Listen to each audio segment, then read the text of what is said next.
সুধী দর্শক মণ্ডলী, আসসালামু আলাইকুম। আশা করি আপনারা সবাই ভালো আছেন। দুটি গুরুত্বপূর্ণ নিউজ আপনাদের সামনে তুলে ধরার জন্যে আজকে এসেছি আপনাদের সামনে। বিষয়টা খুবই গুরুত্বপূর্ণ বলে মনে হয়েছে আমার কাছে। প্রথমে হচ্ছে যে ইরানের হাতে বেশ কিছু পশ্চিমা মারণাস্ত্র তৈরি হচ্ছে বলে বিভিন্ন নিউজ মিডিয়া, বিশেষ করে বিবিসি ওয়ার্ল্ড সার্ভিস যেটা আছে, ব্রিটিশ ব্রডকাস্টিং কর্পোরেশন যেটা, সেখান থেকে একটা অনুসন্ধানী প্রতিবেদন এসেছে। সেই প্রতিবেদন অনুযায়ী গত বছর যে 12 দিনের যুদ্ধ হয়েছিল, আমেরিকা ইরানের উপরে যে আক্রমণ করেছিল, সেই আক্রমণের সময় অনেক ধরনের অত্যাধুনিক মারণাস্ত্রের ব্যবহার করেছিল, বিশেষ করে মিসাইল এবং ড্রোন। তার মধ্যে বিশেষভাবে উল্লেখযোগ্য আপনার যে বাংকার বাস্টার বম।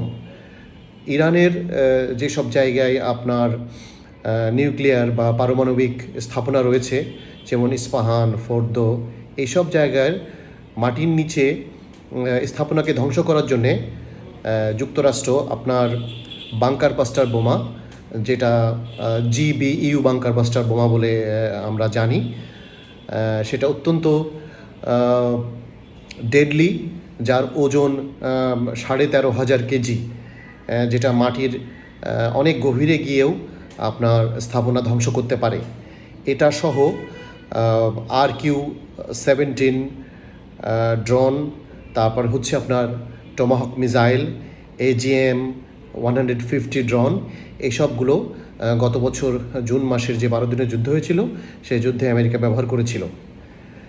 বিবিসির তথ্য অনুযায়ী যেটা জানা গেছে সেটা হলো যে এই মারণাস্ত্রগুলোর অনেকগুলাই অবিস্ফোরিত অবস্থায় ইরানের বিভিন্ন জায়গায় ছিল। ইরানিয়ান সৈন্যবাহিনী সেগুলোকে কালেকশন করে সেগুলোকে রিভার্স ইঞ্জিনিয়ারিং করেছে। রিভার্স ইঞ্জিনিয়ারিং বলতে আমরা বুঝি হলো যে কোনো একটা যন্ত্র বা কোনো একটা টেকনোলজিকে ছোট ক্ষুদ্র অংশে খুলে সেটা কিভাবে তৈরি হয়েছে, সেটার মেকানিজম কি, সেটার প্যাটার্ন কি, সেটার ডিজাইন কি, সেইগুলো দেখে পুনরায় সেটাকে হুবহু নকল করে বানানোকে আমরা রিভার্স ইঞ্জিনিয়ারিং বলতে বুঝি সাধারণ ভাষায়। তো বিবিসির ইনভেস্টিগেশন প্রতিবেদনে দেখা যাচ্ছে যে এইগুলো মারণাস্ত্র, যেটা পশ্চিমা দেশের একটা কনফিডেন্সিয়াল বা গোপন সম্পদ, সেই সম্পদগুলোর অনেকগুলোই ইতিমধ্যে রিভার্স ইঞ্জিনিয়ারিংয়ের মাধ্যমে ইরান এবং তার সংশ্লিষ্ট বৈজ্ঞানিকরা বুঝে ফেলেছে যে কিভাবে এই মারণাস্ত্রগুলো তৈরি হয়েছে, এবং তারা ইরানিরা এগুলো তৈরি করার জন্যে মনোনিবেশ করেছে, এবং ধারণা করা হচ্ছে বেশ কিছু মারণাস্ত্র ইতিমধ্যে তারা তৈরিও করে ফেলেছে। আরেকটি নিউজ, খুব সাম্প্রতিক নিউজ, আজকে সকালকার, সেটা হলো CBS নিউজ, যেটা আমেরিকার একটা খুব প্রভাবশালী গণমাধ্যম। সেখান থেকে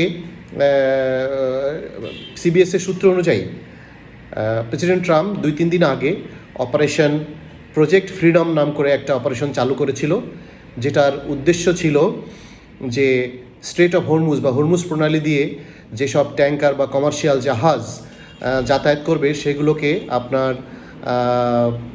এসকর্ট করে বা নিরাপত্তা প্রদান করে ওই হরমুজ প্রণালীর কে পার করে দেওয়ার একটা প্রজেক্ট হাতে নিয়েছিল। কিন্তু বিষয় হলো যে এই প্রজেক্ট চালু করার 24 ঘন্টার মধ্যেই প্রেসিডেন্ট ট্রাম্প এই প্রজেক্টকে বাতিল করে, নতুন করে আর এটাকে কন্টিনিউ করছে না। তো CBS-এর খবর অনুযায়ী দেখা যাচ্ছে যে এই যে অপারেশনটা বাতিল করার মূলে ছিল সৌদি আরবের যে সহযোগিতা ছিল, সেই সহযোগিতা করতে সৌদি আরব অস্বীকৃতি জানিয়েছে, এবং এ ধরনের অপারেশন পরিচালনার ক্ষেত্রে সৌদি আরব আমেরিকাকে সরাসরি নিষেধ করে দিয়েছে তারা যেন সৌদি আরবের যে বিমান ঘাঁটি আছে এবং এয়ার স্পেস আছে, এগুলোকে জানি ব্যবহার করা না হয়। অপরদিকে সৌদি আরব বলছে যে কোনো ধরনের নতুন করে যুদ্ধ বা নতুন করে কোনো এসকালেশন না করে নেগোসিয়েশনের মাধ্যমে কূটনীতিক সমাধানের দিকে যেতে হবে ইরান যুদ্ধ নিয়ে। এই দুটাই ছিল গুরুত্বপূর্ণ দুটো খবর। আপনারা সবাই ভালো থাকবেন। আসসালামু আলাইকুম।